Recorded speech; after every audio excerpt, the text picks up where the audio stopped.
You're listening to an Anazao Ministries podcast.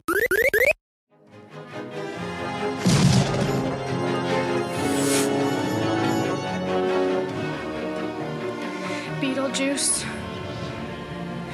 Beetlejuice. Beetlejuice. It's showtime. All right, it is that time again. SG is going back to the movies, and this week playing at the SG Drive-In. You know, so many of these movies are, you know, the theme is Halloween and getting into the spirit of the Halloween season and all of that kind of stuff. And, you know, there are a lot of wonderful horror movies that are out there that are straight scary movies and all of that, but this is one of those movies that is still, while not, you know, it's designated as a horror comedy, absolutely belongs in the conversation for wonderful movies to be watching around this time of year. Of course, we are talking about the one and only Beetlejuice, and this week, joining me for this wonderful episode is the one and only Pastor Will. How are we doing? I'm doing fantastic. And it is a great time of year. The fall, leaves are falling, pumpkins are everywhere. People are pondering what they're going to do on Halloween and what costume they're going to dress, what party they're going to go to. But similar to Christmas, there's always those top 10 lists of like top 10 Christmas movies, top movies to get you in the holiday spirit. And Halloween's no different. What are you going to watch? What are your seasonal go-tos that you have to watch every Halloween to get you into the Halloween fall spirit? And yeah, off the top of your head, maybe Beetlejuice isn't up there for you, but man, maybe it should be, because yeah, I had so much fun going back and reviewing and watching and looking at the history of this movie, and it brought back so many memories because yeah, I'm one of the older hosts on this great pantheon of hosts in systematic geekology, and I actually saw this in the theaters when I was in high school, and I remember it. Nice. and have watched it a lot of times since then. One of my favorite things about recording with you is you say things and then I go and record with TJ, and I'm the one that's in the position to be saying things that makes the other person feel like, man, I'm not as old as that guy. All right, cool. Yeah. You know what I mean? Yeah. Yeah. So I was gonna ask, being the resident surfer, bro, of the group, where do you fall on the whole fall thing? Are you a fall guy? Do you have a secret obsession with pumpkin spice or anything like that? Great question. Yeah, there is a sense of in my soul grieving the saying goodbye to summer and the ocean temp starting to cool off, and you have to put on wetsuits, and it's not as summery. Yeah, spring and summer is my favorite time of year because of ocean life and surfing. But yeah, with the change of seasons come storms and weather and better waves, and so sometimes these change of seasons stir up the ocean a little bit more, and you get a little bit more hurricanes out there, and stirs up the ocean. So surfers are always chasing the swell, looking at wave forecasts. And so, and I do like it when, you know, it's a time we do get hot and sweaty. You're like, I'm just ready for summer to be over and time for a new season, cool off. And, you know, different kind of sports, football, and different times of year has a different smell in the air. So I do like fall. There's a sense of me that I do grieve saying goodbye to summer for another year. But then, yeah, change of season, get a little cooler. I'm not a big pumpkin spice guy, pumpkin ale.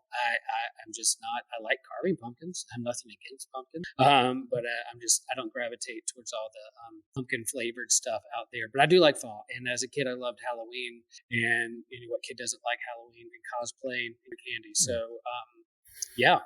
I am intrigued on, as our society becomes more secular and not as religious, and but the gravitation to Halloween being more of a big deal because of the imagination or horror cosplay or parties leaning into it. But definitely Halloween has grown in its popularity over the course of my years. At least my perception is of that, and is of course more marketable, and there's economy into play too when it comes to like selling stuff. But yeah, I'm intrigued by that and investigate and dive deeper in why people gravitate to that more than other things. But it's fun. It's definitely a fun time of year, and I'm like a huge horror fan, but I like a good scary thriller and zombie genre. I love the zombie genre. So man, and I like comedy, and I like special effects, and I like great actors and actresses. And man, if you're going to put all those together and put them in a Halloween gumbo, you have Beetlejuice. Yeah. It's funny. There's a whole conversation to be had there on the emphasis of Halloween, and kind of having always been a fall and Halloween guy myself, like even as far back as I can remember, I always dug that. I mean, it probably goes hand in hand with my lifelong watching and patronage of horror movies and the horror genre and all of that kind of stuff. So no real big surprise, but it's interesting as I've become an adult, as I've become a Christian, as things have changed in my life, kind of how my point of view has changed while still appreciating. And if you guys, I don't know which is going to air first, but if you guys haven't listened to it yet, then spoilers, but TJ and I are going to get deep into my love for all things pumpkin spice. I was there in line the day that everything opened up, as far as, everybody got their pumpkin flavored stuff in and all of that kind of stuff. So does it get sooner and sooner every year? Does it get sooner and sooner every year? Kind of like Christmas and other holidays. It seems like it gets sooner and sooner every year. Is it pretty much ready to roll it out? Pretty much. Yeah. It was the beginning of August when everything really hit. And then you hear from your summer diehards, like, calm down, you're talking about pumpkin spice and it's not even September yet. And it used to be September that stuff would start, but you have something marketable, and so consumerism is going to be what it's going to be. But this is one of those movies that, while I when I was a kid, I actually didn't appreciate it as much, because it wasn't like scary in the same sense that I would hear the word horror as a kid. And I saw something like this and it didn't really compute rather, because for me, horror meant Freddy Krueger. Horror meant Michael Myers, not a dude making jokes and dancing around and all of that kind of stuff.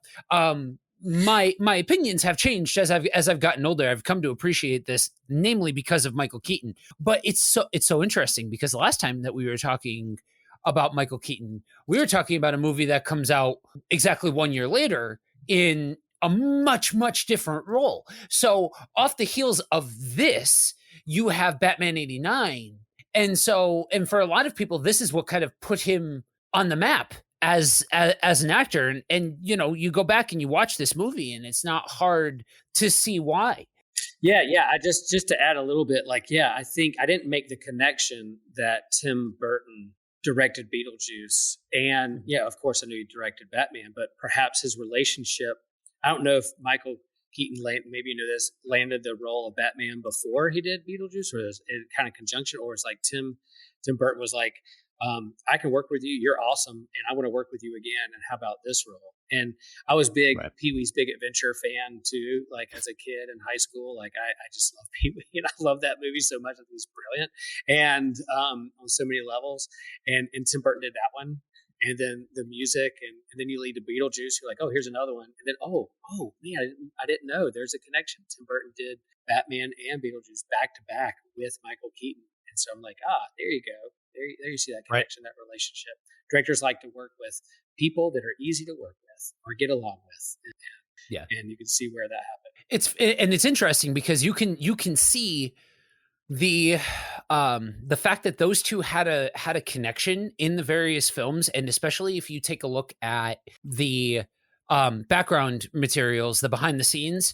It is historically known that Michael Keaton and Tim Burton got along very well, to the point where, as they started to phase out, Tim Burton out of the Batman projects, Michael Keaton didn't want anything more to do with it in the helm of anybody else. And so, yeah, it's an interesting through line when you look at Tim Burton's work, because you look at something like Pee-wee's Big Adventure, and then this came out in 88, Batman came out in 89, and you can see how this sense of humor, sense of style, sense of direction, just the fingerprints of Tim Burton, that if you ask him to, do a guy that is, a movie about the afterlife and a movie about ghosts and all of that kind of stuff. Fun fact, they actually hated the title Beetlejuice at first, and so they asked him to make the movie House Ghosts, like name it House Ghosts instead. So as a joke, Tim Burton responded with Scared Sheetless as a proposed title for Beetlejuice. But you see all of this, and there's so much life, which is a little ironic considering the movie that we're talking about. There's so much life in Tim Burton's work that is not that is uniquely his own. Yes, other directors bring life to their work, but you kind of know watching the film that a movie is a Tim Burton movie. Right. And yeah, it's all over this movie: the humor, the style, the pacing, the special effects, the goofiness, but also like making you uncomfortable, but then relieving that with humor. That is a perfect blend of those things. So yeah, horror comedy. Yeah, this is gonna creep you out. I can't. Yeah, he's not. Beetlejuice isn't Michael Myers or Jason, but he's like a zombie that you don't know if you like or not. Like, you can't decide, do I like this guy? Do I not? He is funny. He is charming, but man, there's a dark side. What should we release this chaos into the world, or should we not? So that's that. If that's the movie if that's the tension they're playing with, then yeah, they nailed it. Yeah, and it's one of the more interesting things about this movie for me is you mentioned that there's a bit of a roller coaster ride that happens in this as far as the emotions that this elicits.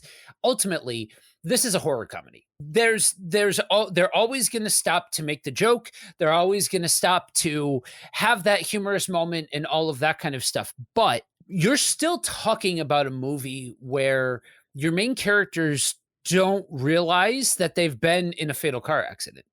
Right. And there's this interaction between this second set of people and the first set of people, and you watch them slowly make the realization that they're dead, right, that they are ghosts, and that to the other people, the house is being haunted.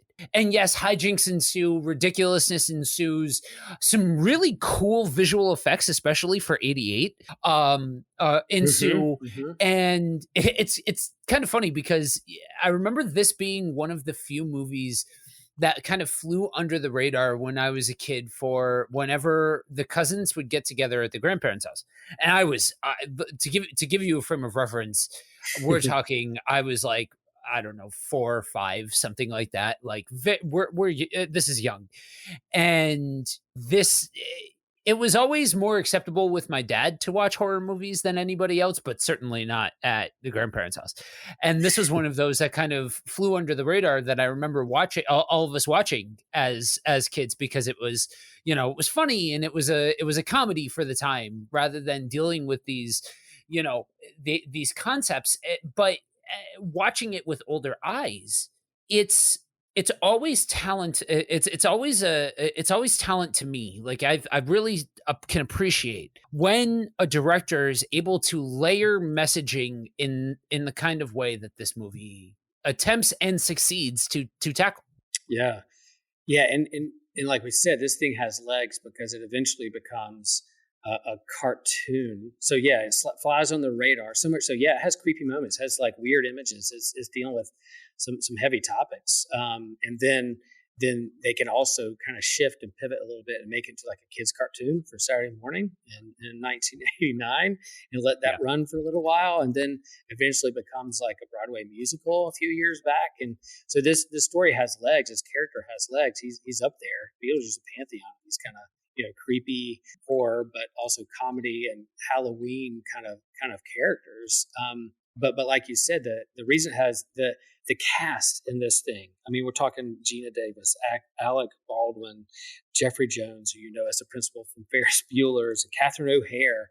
Oh my gosh, what a genius she is! I don't know if you guys have watched Schitt's Creek or not, but man, her performance there, and then Winona Ryder. Like it's just person after person after person have the acting chops and been around a long time in these roles. And then as you think about the plot of this movie, part of the human condition, part of being human, what it means to be human is learning and growing and learning how to live.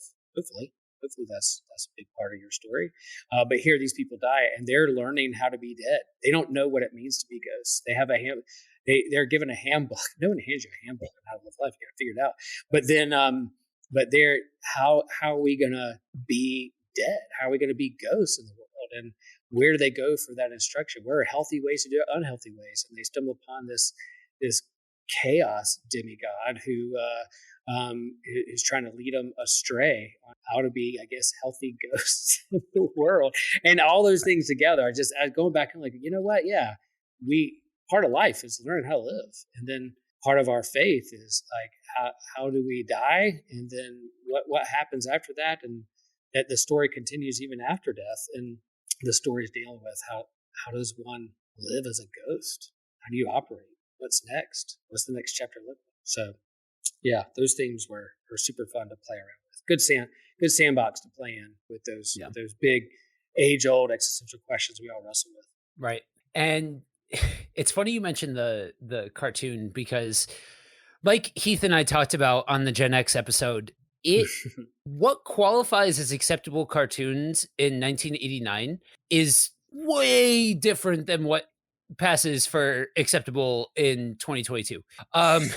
Just an entirely different world. That's all. Just an entirely different world. And it is interesting when you consider what has legs and what doesn't, right? And you look at something like this, and I think part of me is inclined to believe that part of what gives this the kind of staying power that it has is it elicits questions, and there is it does such a good job of making you want to like pretty much everybody involved, right, that you're not really left with there being a flat out and out antagonist of the story. Like we see Beetlejuice is left in the cosmic waiting room at the end, and kind of an ambiguous ending for him. But even still, like, it's not an out and out he is the villain of the story, even though he is mischievous and causes problems and all of that kind of stuff. At the same token, you see at the end of the story, everybody kind of learns how to live with one another. They learn how to live cohesively in the house. And so it's left in a way where Tim Burton was able to tell an interesting story, have different shades of gray throughout it, but also leave people wanting more. Yeah. And you look at the character of Beetlejuice, and it's this chaos bringer, almost like a trickster god. It's a trickster god of how much is he not necessarily a villain, but if you're trying to have order and purpose and manage life without too many difficulties, you don't want a chaos bringer, you don't want a trickster god messing that stuff up. So it's amazing me. Every myth, every culture has an element of a trickster mythology, trickster god embedded within their kind of narrative or religious mythological stories that they tell. And here's another one. And so I think that's why,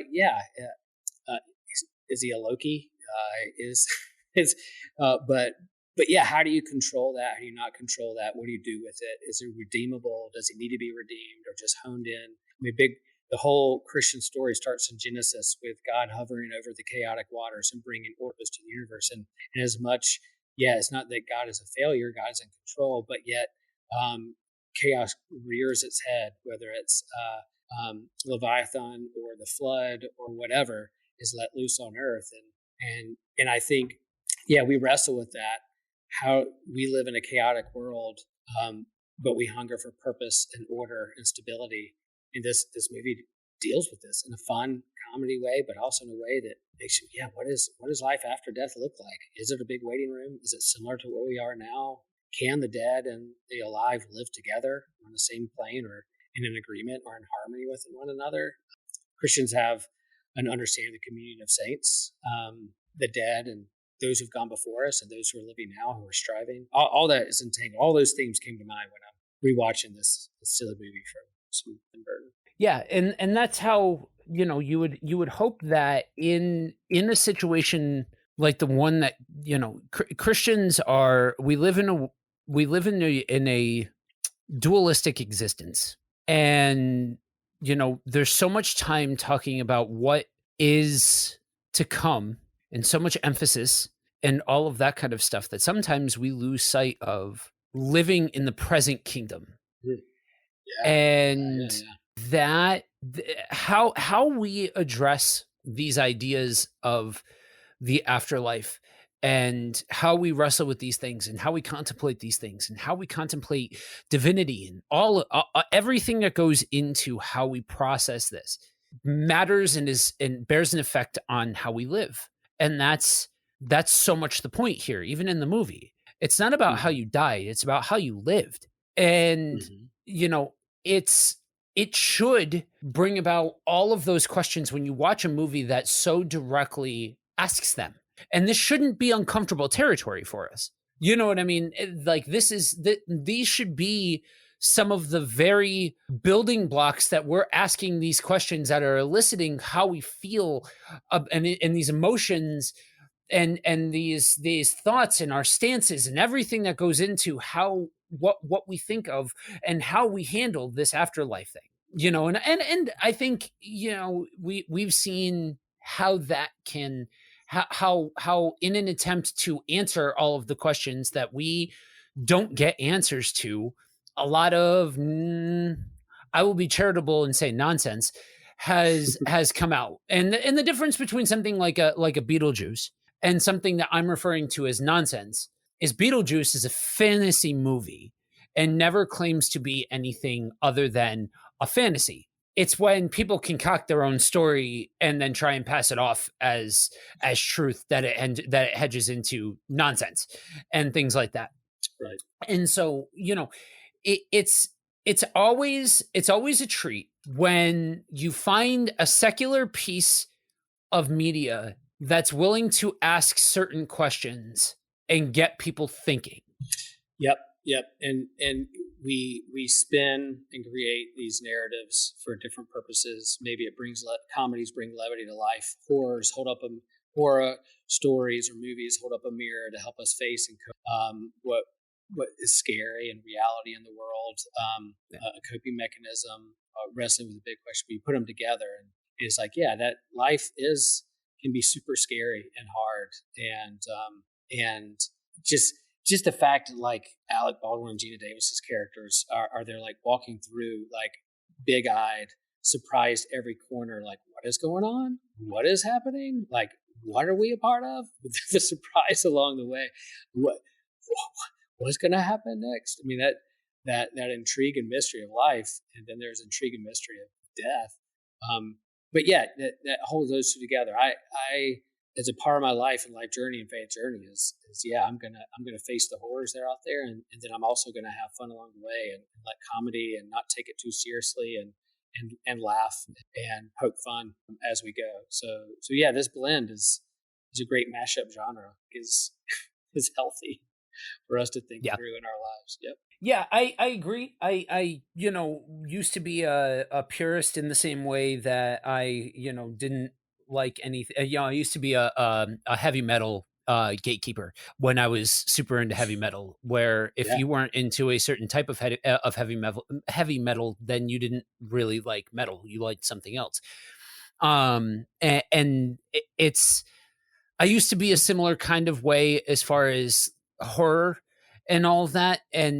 But I agree that when done well, as I've gotten older, I've realized that sometimes the right play is to stop and have the laugh. You know what I mean? Sometimes Mhm. appreciating the comedy of it all is the right play, and not taking yourself too seriously and all of that kind of stuff. And then when you infuse that willingness to stop for the laugh and all of that, and you blend it with something serious, like contemplating the spiritual, contemplating the afterlife, because the thing about the spiritual Or side our for the mortality. light, Yeah, our mortality. yeah, That like, yeah, wrestling with mortality.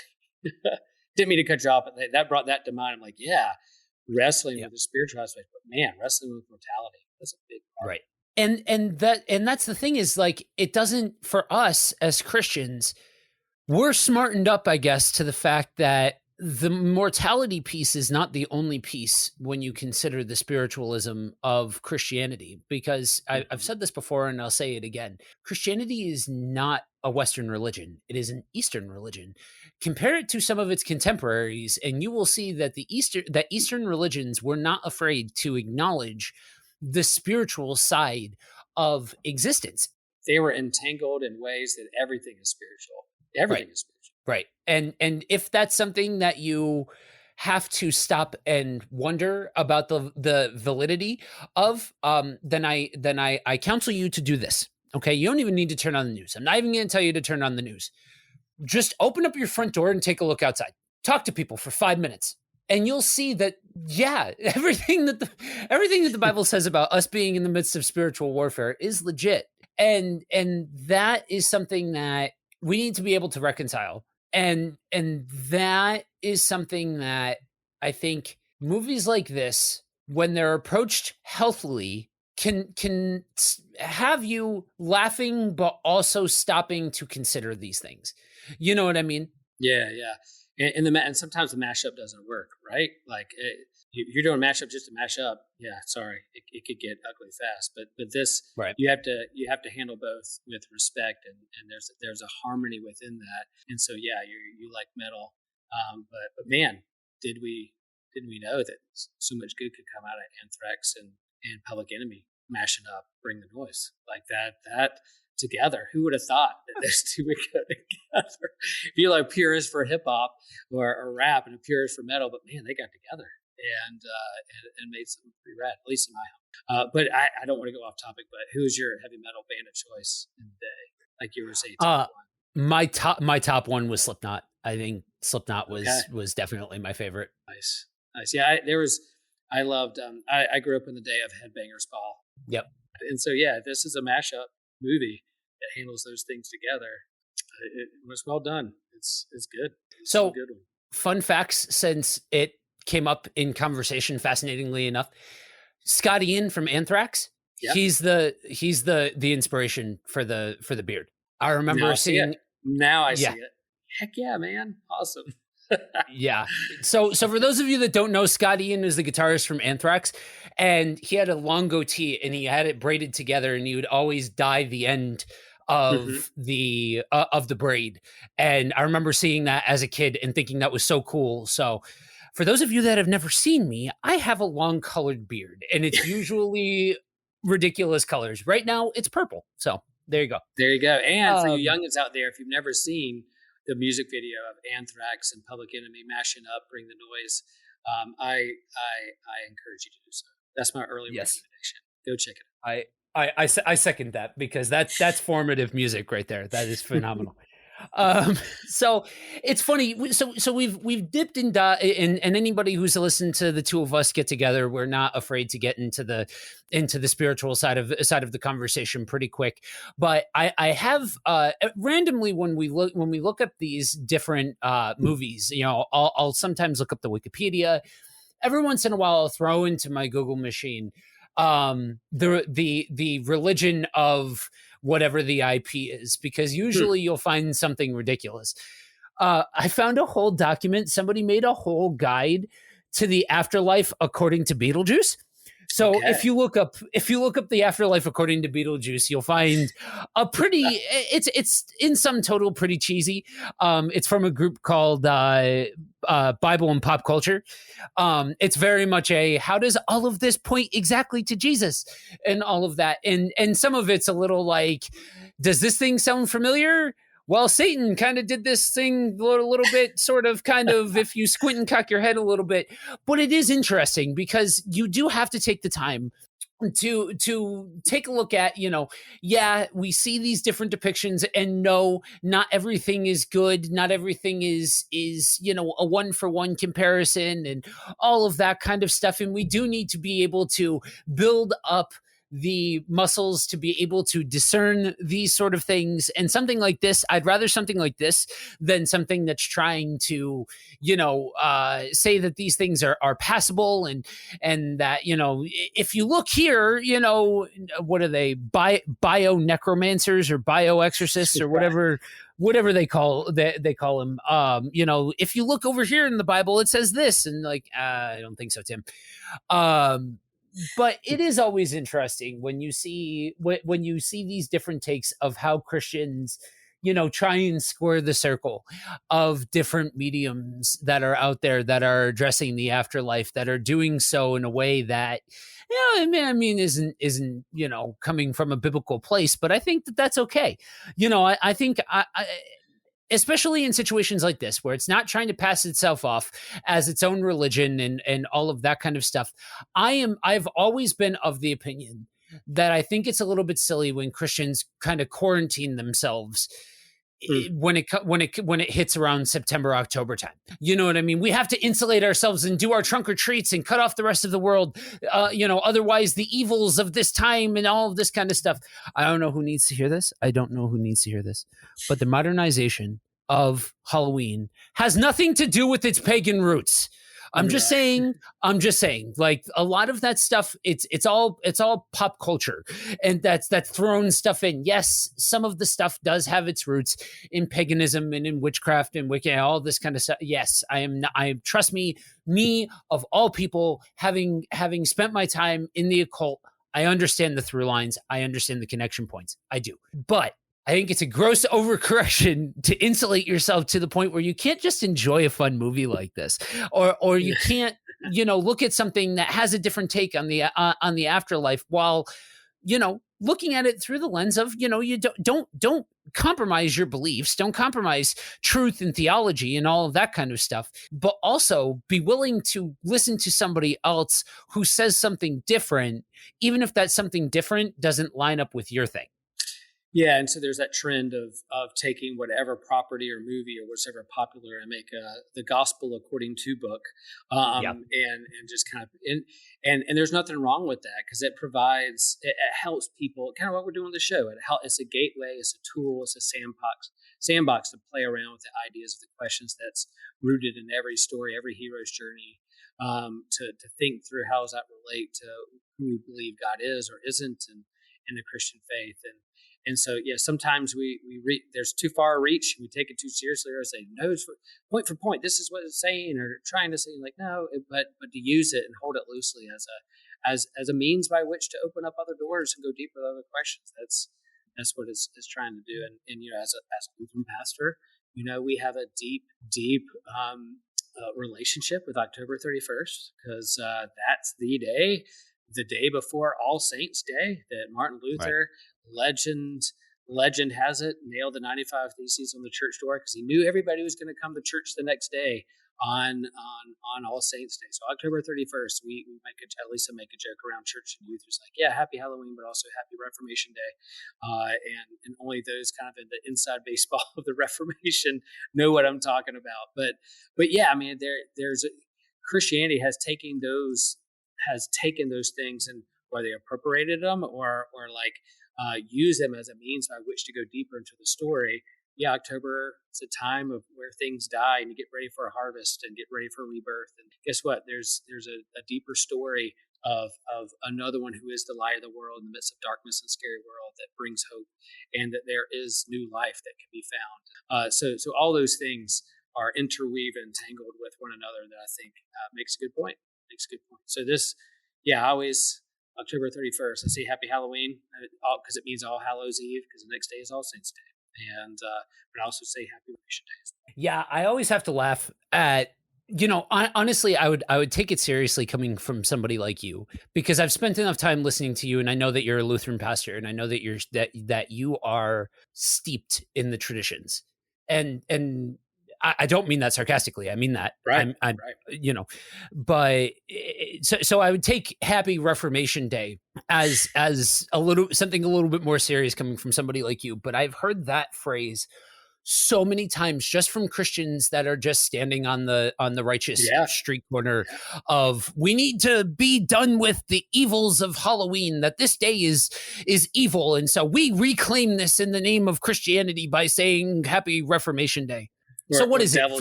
It's the Devil's Day, so we're gonna So what is? So I'm just curious, in that kind of situation, when does it switch over? Is it like 12:01 a.m. till 11:59 p.m.? Like that day, that 24-hour period, that's what belongs to the devil. Everything else, it's fine, but just that day, come on, guys. Anyway, a whole other side tangent of conversation. Well, it's related because big part of Beetlejuice is trying to get a handle of this chaotic being and hone them in and not let them loose on the whole world. And so our sense of like human beings trying to control the spiritual realities that are out there is like, we got to control. We're the ones in control and got to control whether Satan has authority or not, or God. If we're not there to help God, then who will? So it's like, right. That's every day hopefully is Reformation Day. Every day is All Hallows Eve, and hopefully every day is also All Hallows Eve, All Hallows Day, a Saint's Day in your life. So it can accompany both. But as humans, it's hard to hold all that together every single day. So we mark periods in the seasons and times, and to focus on certain things more than other, because it's hard to go through the entire seasons and the whole Christian story continuous all in 1 minute. So we need months and years and days to mark those celebrations to lift that up. Yeah. And for an example of a group that's out there, I feel the need to shout them out, since we're talking about this kind of lane of content production. For those of you that are into well done displays of the gospel message through various mediums and forms, go ahead and check out Geek Devotions. You guys, for those of you that have been tracking through, you guys have heard from Dali and Celeste, the two people that lead the ship over there, and they're doing great work. Their whole mission statement is to let you know that you're loved, and all of that. And so they do some really good stuff with trying to hold up the mirror of geek properties and things like that, and how that kind of reflects truth pieces and all of that. So if that's your bag, definitely go check them out. All right, so with that, let's go ahead and bring it in for a landing. If hopefully you guys are enjoying the series thus far, we've got some great spooky goodness coming to you this entire season, with more wonderful deep dives into Halloween themed movies along the way. But if you just cannot wait and you need to hear more of our sultry tones, you can head on over to systematicgeekology.org. Go ahead and binge our stuff. Go ahead and click on the host tab. You'll be able to find more of the projects that our wonderful panel of hosts are involved in. And if you want to help us keep the lights on, you can head on over to patreon.com/systematicgeekology. We have a whole bunch of bonus content over there and a whole lot of goodies for you guys that support us. So with that, that's a wrap. Remember that we are all a chosen people, a geekdom of priests.